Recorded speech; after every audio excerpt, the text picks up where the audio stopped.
ಇಂದು ಬೆಂಗಳೂರಿನಲ್ಲಿ ತುಳುನಾಡ ಜವೆನರ್ ಬೆಂಗಳೂರು ಸಂಸ್ಥೆಯವರಿಂದ ನೂತನ ಸಚಿವರಾಗಿ ಆಯ್ಕೆಯಾಗಿರುವಂತಹ ಶ್ರೀಯುತ ಯು.ಟಿ. ಖಾದರ್ ಅವರಿಗೆ ದಕ್ಷಿಣ ಕನ್ನಡದ ಸೊಬಗನ್ನು ಮೆರೆಸುವಂತಹ ಅಭಿನಂದನಾ ಕಾರ್ಯಕ್ರಮವು ಕಣ್ಣಿಗೆ ಮಿಂಚಿನಂತೆ ರಾರಾಜಿಸುತ್ತಿತ್ತು. ಈ ಸಮಾರಂಭದಲ್ಲಿ ತುಳುನಾಡ ಸಂಸ್ಕೃತಿ, ತುಳುನಾಡಿನ ಸಾಹಿತ್ಯ, ಕಲಾ ವೈಭವವನ್ನು ಪರಿಚಯಿಸುವುದರೊಂದಿಗೆ ಹಾಸ್ಯ ತುಳು ನಾಟಕದ ಪ್ರದರ್ಶನವನ್ನು ಕೂಡ ನಡೆಸಲಾಯಿತು. ಈ ಪ್ರದರ್ಶನವನ್ನು ಸಾಂಸ್ಕೃತಿಕ ಕಾರ್ಯಕ್ರಮಗಳನ್ನು ಯು.ಟಿ. ಖಾದರ್ ಅವರು ಏಕಚಿತ್ತದಿಂದ ವೀಕ್ಷಿಸಿ ಮನೋರಂಜನೆಯನ್ನು ಅನುಭವಿಸಿದರು. ತುಳುನಾಡ ಸಂಸ್ಕೃತಿಯಂತೆ ಯು.ಟಿ. ಖಾದರ್ ಅವರಿಗೆ ಸಾಂಸ್ಕೃತಿಕವಾಗಿ ಸನ್ಮಾನಿಸುವುದರ ಮೂಲಕ ತುಳುನಾಡು ಯು.ಟಿ. ಖಾದರ್ ಅವರಿಗೆ ನೆನಪು ಆಗುವಂತೆ ಮಾಡಿತು. ಈ ಸಂಸ್ಥೆಗೆ ಯು.ಟಿ. ಖಾದರ್ ಅವರು ತಮ್ಮ ಅಭಿನಂದನೆಯನ್ನು ಸಲ್ಲಿಸಿದರು.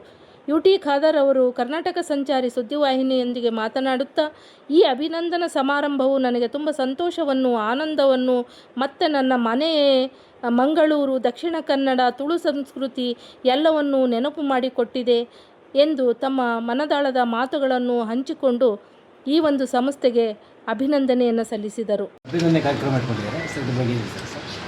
ತುಳುನಾಡು ಜವನ ಎಂಬ ನಮ್ಮ ತುಳುನಾಡಿನ ಯುವಕರೆಲ್ಲ ಸೇರಿಕೊಂಡು ಒಂದು ಸಂಸ್ಥೆಯನ್ನು ಮಾಡಿ ತುಳುನಾಡ ಪರಂಪರೆಯನ್ನು, ಸಂಸ್ಕೃತಿ ಏನಿದೆ, ಆಚರಣೆ ಇದೆ, ಅದನ್ನು ಇವತ್ತು ಮೈಗೂಡಿಸಿಕೊಂಡು ಉತ್ತಮವಾದ ಸಾಮಾಜಿಕ ಸೇವೆ ಜೊತೆಯಲ್ಲಿ ಎಲ್ಲ ಸಂಸ್ಕೃತಿಯನ್ನು ಇನ್ನಿತರ ಬೆಂಗಳೂರು ಪ್ರದೇಶದ ಇವರಿಗೆಲ್ಲ ಕೂಡ ಪರಿಚಯ ಮಾಡುವಂಥ ಕಾರ್ಯ ಪ್ರತಿ ವರ್ಷ ಕೂಡ ಹಮ್ಮಿಕೊಳ್ತಿದ್ದಾರೆ. ಸಾಮಾಜಿಕವಾದ ಕೆಲಸದ ಜೊತೆಯಲ್ಲಿ ಒಂದು ಸಂಸ್ಕೃತಿಗಳು ಸಕ್ರಿಯವಾಗಿರುವಂಥ ಒಂದು ಉತ್ತಮವಾದ ಯುವಕ ಸಂಘಟನೆ. ಅವು ಬಹುಶಃ ನಮಗೆ ಬಹಳ ಆತ್ಮೀಯ ಕೂಡ ಆಗಿದೆ. ಅದ್ರ ಜೊತೆಗೆ ಇವತ್ತು ಈ ಒಂದು ನಾನು ಮಂತ್ರಿ ಆದ ಸಂತೋಷದಲ್ಲಿ ಅವರೆಲ್ಲರೂ ಕೂಡ ಸೇರಿಕೊಂಡು ವಿಶೇಷವಾದ ಒಂದು ಪ್ರೀತಿಪೂರ್ವಕವಾದ ಅಭಿನಂದನೆ ಸಮಾರಂಭ ಹಮ್ಮಿಕೊಂಡಿದ್ದಾರೆ. ಅತ್ಯಂತ ಸಂತುಷ್ಟನಾಗಿದ್ದೇನೆ. ಬಹುಶಃ ಕಥೆಯನ್ನು ಸಲ್ಲಿಸ್ತೇನೆ.